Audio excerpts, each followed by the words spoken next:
Hola, ¿qué tal? Buenas tardes, espero que todos se encuentren muy bien. Vamos a continuar con la charla de medicamentos en emergencia.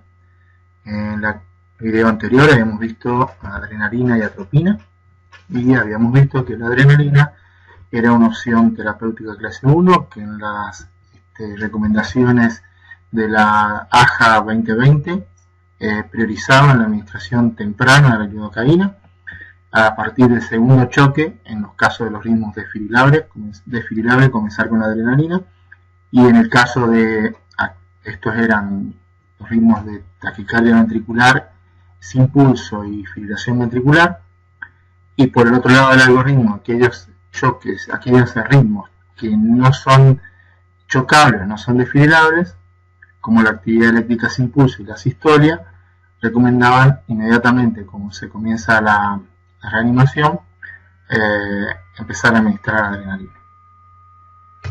Hoy vamos a hablar del grupo de medicamentos que acompaña y es la amiodarona y la lidocaína. Estos dos medicamentos son antiarrítmicos. Los antiarrítmicos se clasifican en 4 categorías. La clase 1 son bloqueantes de los canales de sodio, vamos a hablar un poco más sobre esto. La clase 2 son beta bloqueantes. La clase 3 son bloqueantes de los canales de potasio. Y la clase 4 son los antagonistas del calcio o bloqueantes de los canales de calcio. La clase 1, los antiarrítmicos de la clase 1, se dividen en 1A, 1B y 1C. Básicamente, estos medicamentos antiarrítmicos todos disminuyen la actividad eléctrica cardíaca. De ahí su efecto antiarrítmico.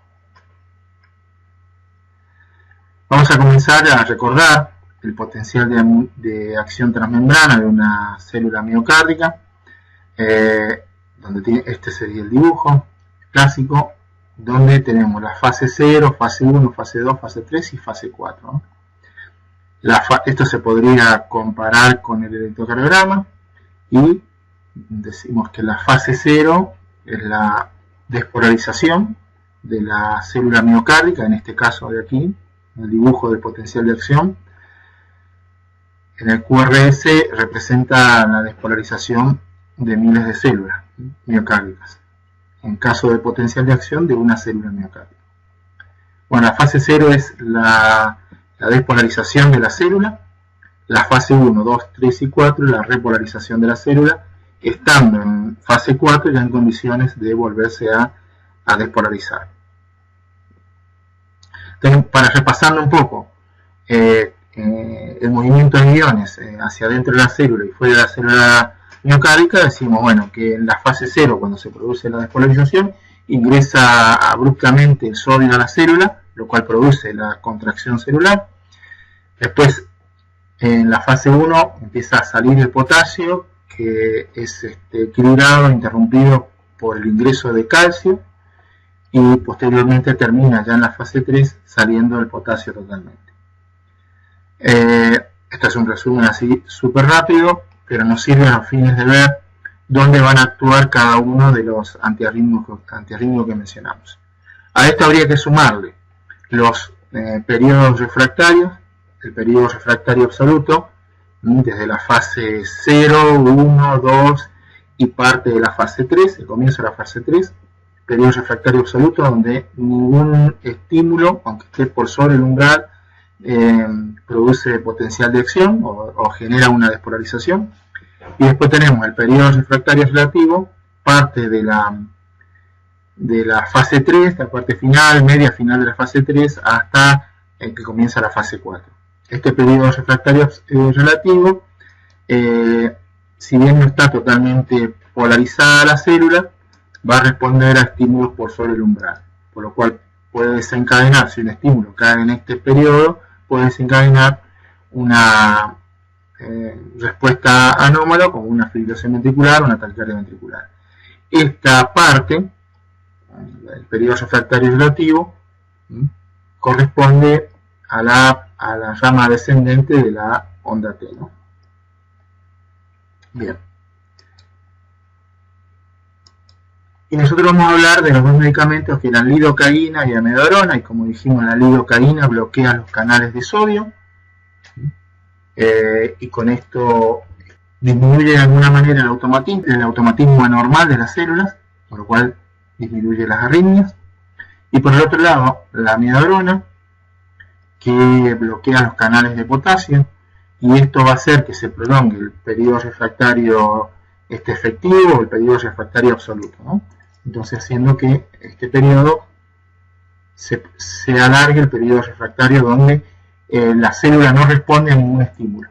Para recordar, una de las cuestiones que tendríamos que recordar es que una vez que la persona está en paro cardiorrespiratorio, hacíamos las acciones preliminares, activamos la conciencia, activamos el sistema de emergencia. Finalmente había otras acciones ahí en el medio, como ver el entorno, la posición de la víctima o de la persona que tiene el paro cardíaco, la posición del reanimador. Iniciamos una RCP con masaje cardíaco. Y en cuanto, si tenemos oxígeno, le administramos oxígeno. Y en cuanto llegue el desfibrilador, voy a previsar para determinar si el ritmo es chocable o desfibrilable o no. En el 80% de las veces va a ser un ritmo que va a tener una fibrilación ventricular, una taquicardia ventricular sin pulso, y el otro 20% va a ser asistolia y actividad eléctrica sin pulso. Nosotros vamos a ir por este camino en algoritmo, en el cual estábamos haciendo masaje cardíaco. En cuanto llegue al desfibrilador voy a hacer una descarga y después voy a continuar 2 minutos de RCP. Después, cuando hice los minutos de RCP de masaje cardíaco y ventilación de 30×2, voy a ver si el ritmo a partir del primer choque, qué ritmo presenta el monitor y si este ritmo sigue siendo desfibrilable o no. Si el ritmo no es desfibrilable o tiene un ritmo distinto, tendría que empezar con otras acciones, ¿no? Si tiene retorno a la circulación, si tiene presión arterial, es decir que este es un camino, es decir que después del choque cambió de la fibrilación ventricular a la taquicardia ventricular sin pulso, cambió un ritmo que había que ver si genera hemodinamia y serían acciones diferentes ya por este lado del algoritmo. Si el ritmo sigue siendo desfibrilable, vamos a hacer un segundo choque, y acá vamos a comenzar con la adrenalina. Es decir, acá hay un cambio sustancial, que la adrenalina se estaba dando a partir del tercer choque y hoy se da a partir del segundo choque. En el segundo choque comienzo a dar adrenalina y realizo masaje cardíaco por 2 minutos y veo nuevamente qué ritmo presenta el monitor. Si sigue con fibrilación ventricular o taquicardia ventricular sin pulso, voy a comenzar con los antiarrítmicos, cualquiera de los que mencionamos, amiodarona o lidocaína. Se prioriza la amiodarona sobre la lidocaína. Si bien no hay diferencia significativa, o por lo menos estudios multicéntricos que demuestren que una es mejor que la otra, en este momento hay una recomendación, o por lo menos de usar amiodarona sobre lidocaína. Vamos a hablar un poco más de la amiodarona. Entonces, como dijimos, la amiodarona prolonga el periodo refractario efectivo, prolonga el potencial de acción, enlentece la conducción y obviamente al prolongar el potencial de acción prolonga el periodo QT del electrocardiograma. Las ampollas se presentan en 150 miligramos, en 3 mililitros, no en 5, en 3 mililitros, ampollas de amiodarona 150 en 3 mililitros, y bueno, los comprimidos, que es otro capítulo que no es para verlo ahora. Y se van a realizar una primera dosis de 300 miligramos, es decir, 2 ampollas, diluidas en 20 mililitros de dextrosa en bolo. Recordemos que posteriormente a la administración se va a hacer masaje. Esto es post-choque, se va a hacer masaje durante 2 minutos, se va a mirar el monitor a ver si cambió el ritmo o no, y ahí se va a administrar una dosis más de adrenalina. Se va a volver a hacer RCP por 20 minutos, por 2 minutos, 5 ciclos, y posteriormente, si continúa con la arritmia, fibrilación ventricular o taquicardia ventricular sin pulso, se va a administrar una segunda dosis de amiodarona de 150 miligramos dividido en 20 mililitros en bola. La dosis de mantenimiento no la vamos a ver. La vía de administración es endovenosa, no se puede administrar por tubo endotraqueal, por lo tanto siempre va a ser endovenosa. Bueno, la dilución como dijimos aquí, y algunas precauciones específicas para tener en cuenta es que el pH de la amiodarona es de 4,1, por lo tanto es bien ácida, por lo tanto cuando se administra por vía periférica o en concentraciones así, en concentraciones tan altas como 300 miligramos, 20 mililitros, que son concentraciones altas, puede producir flebitis química. Por lo tanto, la recomendación cuando el paciente si tiene mantenimiento de la amiodarona durante 24 horas posterior a haber salido del paro cardíaco con un ritmo que mantenga hemodinamia, tengo que tener la precaución de administrarlo por vía central. Bueno, la amiodarona no debe administrarse por solución fisiológica, ya que esta se puede precipitar y no debe administrarse, por supuesto, en todos los ritmos lentos, como el bloqueo de rama, bloqueo de completo, bloqueo en los ritmos lentos no debe administrarse la amiodarona, ya que, como dijimos, prolonga el potencial de acción, enlentece la conducción, ¿no? Enlentece la conducción, por lo tanto, en todos los ritmos lentos, como el bloqueo B y el bloqueo de rama, no debe administrarse. Bueno, el otro antiarrítmico es la lidocaína. La lidocaína también dijimos que disminuye el automatismo. Con esto principalmente disminuye el automatismo principalmente de aquellas células enfermas, aquellas células como isquémicas, que podrían estar isquémicas, inhibir los canales rápidos de sodio, que es lo que es el mecanismo de acción. Bueno, se presentan en ampollas y frasco ampollas al 1 y al 2%. Las ampollas en general son de 5 mililitros y los frascos pueden ser de 20 mililitros a 25 mililitros al 1 o al 2%. Siempre hablamos de lidocaína sin epinefrina, o sea, sin adrenalina. Lidocaína sin epinefrina. Para el paro cardiorrespiratorio siempre se usa este medicamento sin la epinefrina. La dosis en el paro cardiorrespiratorio es de 1 a 1,5 miligramos kilo, un primer bolo, y de continuar con la arritmia se puede hacer un segundo bolo de 0,5 a 0,75 miligramos kilo.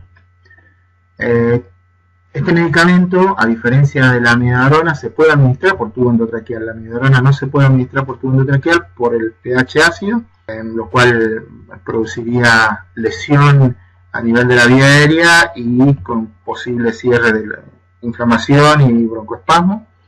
Y bueno, por tubo endotraqueal la lidocaína se puede dar en 3 miligramos kilo, el doble de la dosis que se da por vía endovenosa. Es importante saber que cada vez menos se recomienda la administración de medicamentos por tubo endotraqueal. No hay diferencias significativas en la mortalidad de cuando se administra medicamentos por tubo endotraqueal. Todos los pacientes en los cuales los estudios serios multicéntricos, en los pacientes en los que se administran medicamentos por tubo endotraqueal, no mejora la sobrevida de aquellos pacientes en los cuales no se administran medicamentos.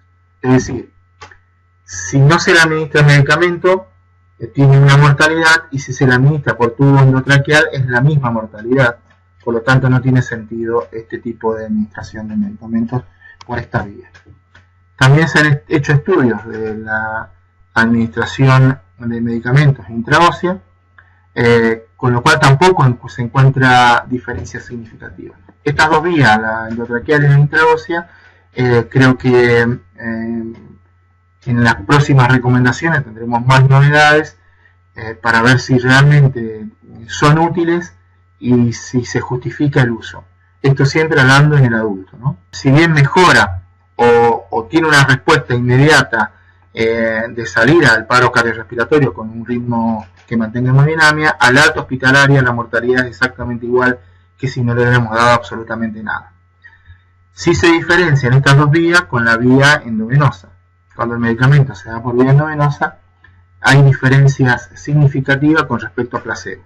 Algunas precauciones que hay que tener con con la lidocaína, bueno, produce depresión respiratoria, produce una alteración neurológica con lo que se llama la intoxicación por lidocaína, que empieza por lo que se denomina la borrachera por lidocaína, que la persona, si estuviera lúcida, estuviera con la dosis de mantenimiento, empieza a balbucear, le cuesta expresarse, por eso se llaman borrachera por lidocaína, que puede terminar en convulsiones. Por lo tanto, hay que tener mucho cuidado en mantener la dosis de mantenimiento en el caso de la intoxicación. Obviamente, como todos los medicamentos con frecuencias cardíacas, como los medicamentos antiarrítmicos, como la amiodarona y la lidocaína, no se debe administrar en bradicardia. Para el cálculo de la dosis de lidocaína, la lidocaína viene al 2%, al 1 al 2%, vamos a suponer que tenemos al 2%, esto equivale a que tiene 2 gramos diluidos en 100 mililitros, 2 gramos equivalen a 2000 miligramos dividido en 100 mililitros, si reemplazamos o tachamos los 2 ceros y los 2 ceros, quedarían 20 miligramos en 1 mililitro.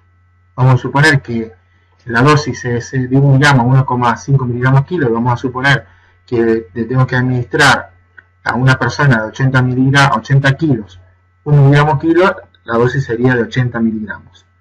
Esto llevado a los mililitros, si 20 miligramos están en 1 mililitro, 80 miligramos X. 80 por 1 dividido 20 me va a la dosis en mililitro a administrar, que en este caso son 4 mililitros. Los medicamentos de uso en el paro cardiorrespiratorio terminan siendo estos 4 que vimos. La adrenalina, la atropina, la lidocaína y la amiodarona son de primera línea. De estos, la adrenalina administrada en la recomendación del consenso internacional del 2020, se recomienda administrar en forma precoz la adrenalina. Esto ha demostrado mejorar la sobrevida al alta hospitalaria. La adrenalina, como dijimos en el video anterior, tiene muchos efectos favorables, no solamente en la contracción miocárdica, que serían los receptores beta 1, sino también en el efecto alfa, que es el efecto vasoconstrictor periférico. Ese efecto vasoconstrictor periférico es el que favorece finalmente que haya mayor volumen de sangre para el miocardio y para el cerebro. Cuando se administran estos medicamentos, se administran por vía periférica, es recomendable siempre administrarse en forma exclusiva, sin mezclar con otros medicamentos. Si en el caso de estar administrando un medicamento por la vía periférica, debo cortar, realizar un lavado de la vía, administrar cualquiera de los medicamentos que hemos mencionado, realizar un lavado de la vía con 20-30 mililitros de solución fisiológica. Si la vía periférica es muy proximal, muy distal del tronco, habría que levantar la mano para favorecer el retorno venoso y después continuar, si tenían un medicamento, continuar con el medicamento que venía administrándose. Estas intervenciones son bien de enfermería. Lavar la vía previa a la administración, en caso de que estuviera administrando un medicamento, lavar la vía, administrar el medicamento en bolo, favorecer que ese medicamento llegue rápidamente a la circulación con 2 acciones, levantando el brazo y lavando toda la guía con 20-30 mililitros de solución fisiológica.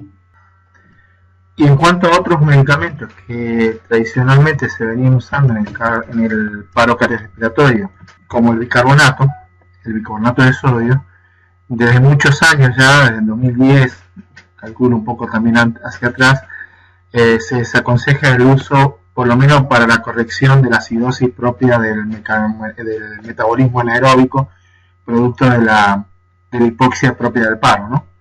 Entonces, para corrección de esa acidosis no se recomienda el bicarbonato. Hacia atrás, hubo una época en donde cada vez que había un paro cardiorrespiratorio se usaba inmediatamente, paralelo a eso se administraba el bicarbonato. Esto no ha demostrado mejorar la sobrevida y en algunos casos los estudios muestran que es perjudicial, aumenta la mortalidad. Hay casos muy específicos para la indicación del bicarbonato, que son con la intoxicación por antidepresivos tricíclicos. En el caso de hipercalemia, son las 2 indicaciones a razón de 1 miligramo por kilo de peso. Otros medicamentos durante el paro cardiorrespiratorio no están aconsejados, no tienen evidencia científica fuerte. Sí, en la torsión de puntas, usar sulfato de magnesio, por ejemplo, es algo que hay evidencia científica a favor. Finalmente, son estos 4 medicamentos los recomendados para ser usados en el paro cardiorrespiratorio. Sobre otros medicamentos no hay mucha evidencia científica, por lo tanto no lo vamos a mencionar.